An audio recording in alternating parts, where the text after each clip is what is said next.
Hello and welcome back to Bible Wits Bible Corner. Today we are going to finish Matthew chapter 4. I'm reading verses 19 through 25 with the English Standard Version. And he said to them, "Follow me, and I will make you fishers of men." Immediately they left their nets and followed him. And going on from there, he saw two other brothers, James the son of Zebedee and John his brother, in the boat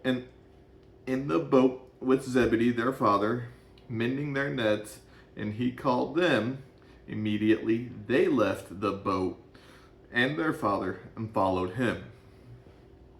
And he went throughout all of Galilee, teaching in their synagogues and proclaiming the gospel of the kingdom and healing every disease and every affliction among the people. So his fame spread throughout all of Syria, and they brought him all the sick, those afflicted with various diseases and pains, those oppressed by demons, and those having seizures and paralytics, and he healed them. And great crowds followed him from Galilee to the Decapolis, and from Jerusalem to Judea, and from beyond the Jordan. All right, so we see Peter and Andrew, and then James and John. One thing I would like to point out with these is there was, from what I read here in Matthew, there was no discussion, there was no hesitation. With both of these sets of brothers, fishermen, it was immediate. They left their boats and probably everything that was in the boats behind and immediately followed Jesus.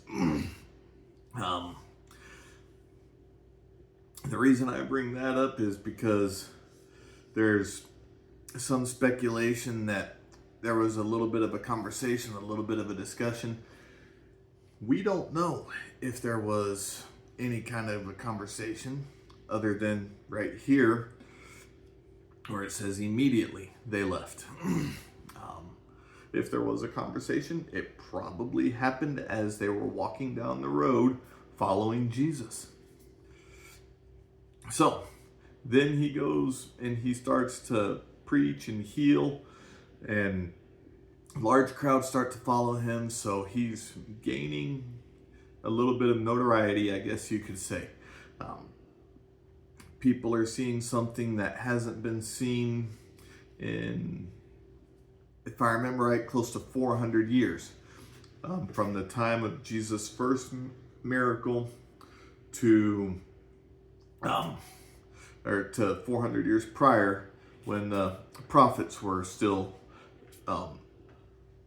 saying what God wanted them to say. So there's that gap that nothing was seen, and now people are starting to see it and they're being amazed by it.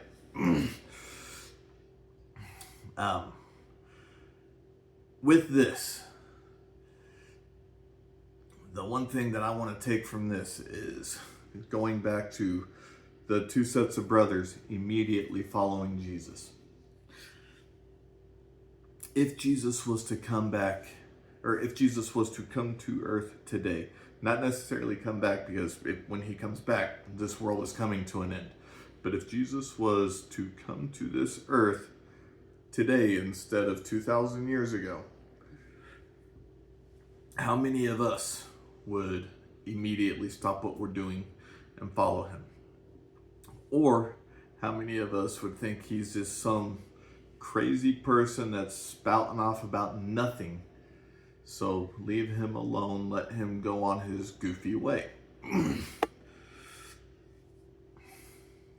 I have been known to be a bit of a skeptic on a lot of things, but I would like to believe that I am the type of person, when I see something that is good, something that seems right, I would stop what I'm doing and go after it. And I would hope and pray that those that are watching this video feel the same way.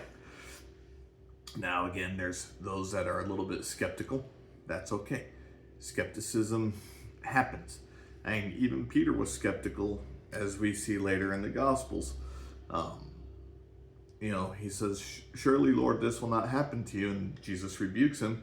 Get behind me, Satan. So there is skepticism even amongst the apostles. But we see a gung-ho, get ready to work attitude right up front. Are we that way today? I hope you find encouragement in this, and I hope you have a wonderful, God-centered day. Bye.